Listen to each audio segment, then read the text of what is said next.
The screen flickered to life at 8 o'clock, not with the usual pomp of a royal pre-recorded address, but with the raw, unfiltered static of a live feed from Buckingham Palace. For the citizens of the United Kingdom and the Commonwealth, the initial emotion was confusion. It was a Tuesday evening, not a national holiday or a moment of crisis. Yet there he sat, King Charles III, seated behind the dark oak desk of the audience room, a space usually reserved for private meetings with prime ministers. He was not wearing the formal robes of state, nor the military regalia he often favors. He wore a simple dark gray suit with a black silk tie. His face, usually a mask of stoic duty, was a landscape of profound exhaustion. Viewers at home leaned closer to their screens, some spilling tea, others silencing their dinner guests. Within the first 30 seconds, before a single word about policy or palace gossip was uttered, it became terrifyingly clear that this was not a standard update on the royal schedule. It was a reckoning. The camera angle was slightly off, suggesting a rushed setup, perhaps by a panicked communications team. King Charles looked directly into the lens, but his gaze seemed to pierce through it, looking at something far away. Perhaps the ghost of his mother, Queen Elizabeth II, or the memory of his own investiture, just 18 months prior. He cleared his throat, a dry, rasping sound that echoed in the silent room. "My dear people," he began, his voice cracking on the second syllable. "I have spent 74 years as the heir to this throne, and 18 months as its servant. In that time, I have tried to walk the path of duty laid down by my beloved mother, but I have come to a devastating realization." He paused, and his bottom lip trembled. It was a gesture the public had never seen. The king, the ultimate symbol of stiff upper lip resilience, was visibly breaking. "The crown is a sacred trust," he continued, his voice dropping to a whisper, "but it is a trust that requires a vitality I can no longer feign. Therefore, I hereby announce my immediate abdication." The chaos that followed was instantaneous. Across the globe, news anchors who had been preparing segments on agricultural policy or climate summits were suddenly thrust into covering the first voluntary abdication of a British monarch since 1936. Social media servers crashed within minutes, but it was what happened next that seared the image into history. As the announcement ended technically, the script was finished, the producer in the control room made a fatal error.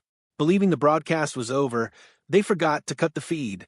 For a full 90 seconds, the world watched the private agony of a public man. King Charles did not stand up and walk away with dignity. Instead, he placed his hands over his face. His shoulders began to shake. A low, guttural sob escaped his lips, a sound of pure grief. He looked up at someone off camera, likely his private secretary, Sir Clive Alderton, and whispered, though the microphones caught every word, "I couldn't do it. I couldn't be him. It's too heavy." This was not a political resignation. It was a confession of the soul. To understand how the monarch reached this precipice, one must look not at the glittering coronation, but at the exhausting machinery of the modern reign. The reference script touches on King Charles's long wait, 70 years as Prince of Wales. But what it misses is the brutal reality of that wait ending at the age of 73.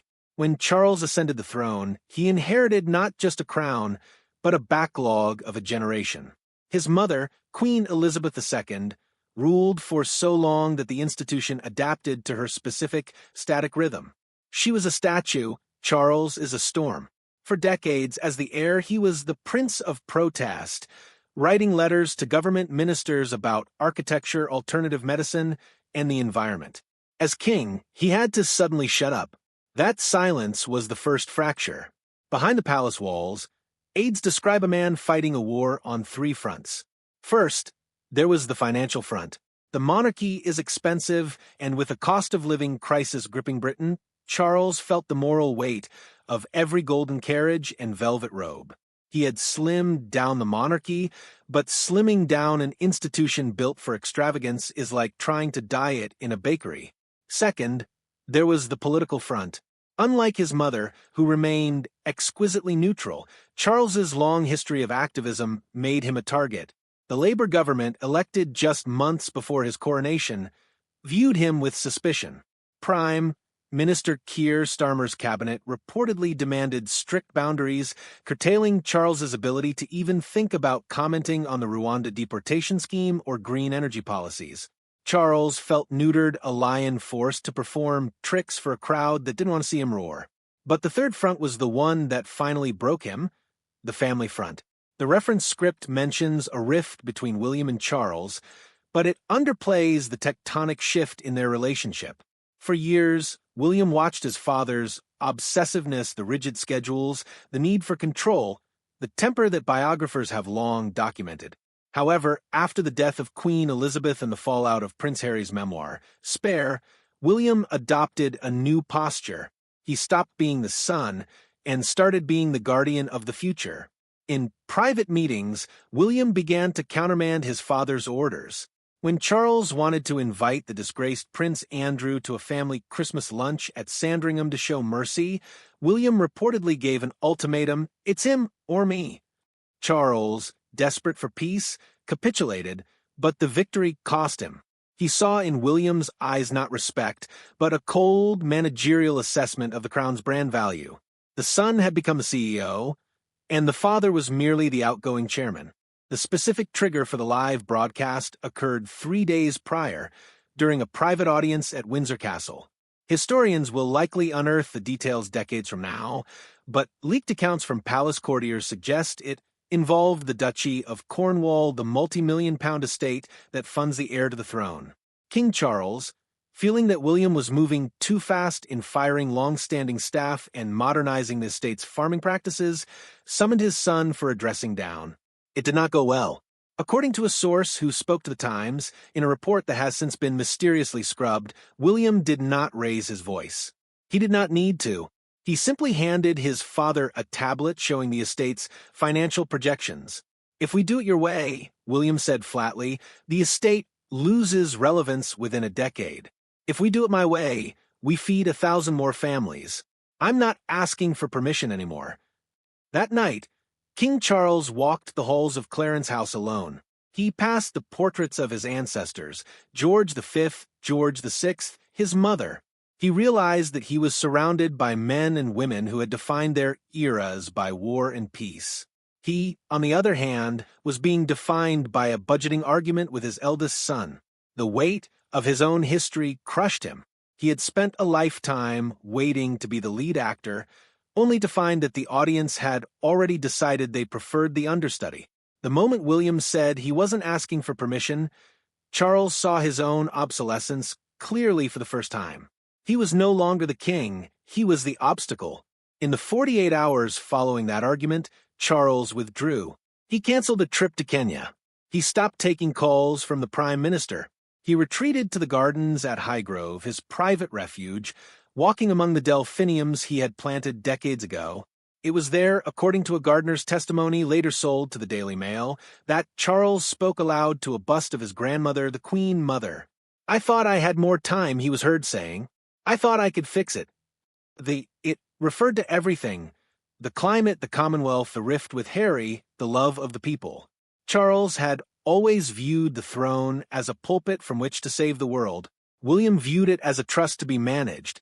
That philosophical chasm became a canyon when Charles realized that William had the backing of the government, the public, and even the traditionally loyal courtiers.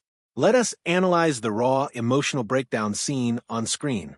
Crying in a monarch is not merely sadness. In the context of the British royal family, it is a violation of the sacred contract. The sovereign is anointed with holy oil, set apart from humanity to serve God and the nation. To cry is to be human. To be human is to be fallible. To be fallible is to be unfit to rule. Charles knew this. In his memoir, Spare, Prince Harry described his father as someone who could never show weakness, telling his sons that tears are for funerals and the privacy of your own pillow. Yet here was Charles, sobbing in front of 20 million people. It was not a strategic leak or a moment of political theater. It was the collapse of a lifetime of repression. It was the sound of a 75-year-old boy who never felt good enough for his mother, never felt loved enough by Diana, and never felt strong enough to hold his family together. The resignation itself is legally fascinating. Under the terms of the Perth Agreement and the common law of the Crown, an abdication requires an act of Parliament to give it legal force. However, Charles attempted to short-circuit this by announcing it via broadcast, forcing Parliament's hand.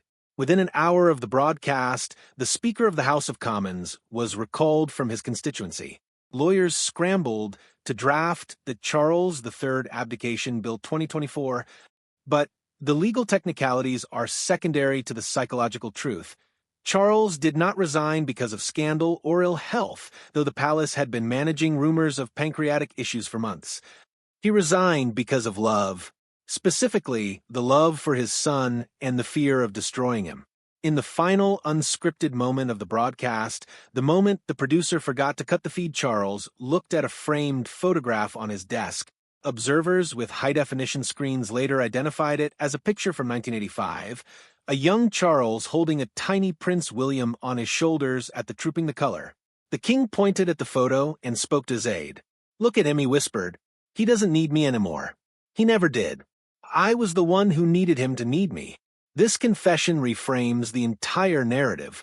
The rift was not about policy or Harry. It was about dependency. Charles had defined his life by waiting for a job that William never really wanted to take from him.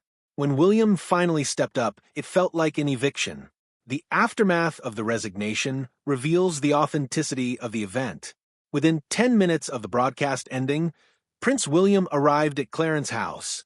He did not come in a royal car with outriders. He drove himself in a dark Audi, a sign of haste and informality.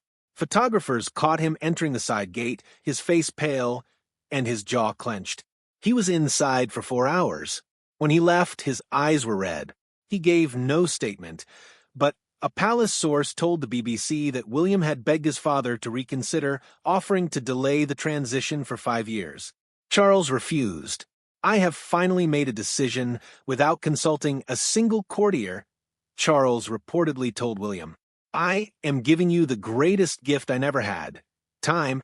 Rule now, while you still have fire in your belly. Do not wait until you are tired." This script, therefore, posits a radical conclusion. King Charles cried because he was finally free. The tears were not just of grief, but of relief. For 70 years, he lived under the shadow of the crown. For 18 months, he wore it and found it didn't fit. His resignation on live television was the most authentic act of his reign. It was a rejection of the stoic hypocrisy that had frozen the royal family for generations. In breaking down, he broke the machine. He showed the world that kings are men and that sometimes the bravest thing a man can do is admit that he is not strong enough to carry the weight of history. As William prepares to be crowned William V, he does so not with the burden of a father's legacy, but with the burden of a father's vulnerability. And perhaps in the long arc of history, that is a more powerful inheritance than any scepter or orb. The silence in the room after the feed cut was not the silence of an ending. It was the silence of a beginning.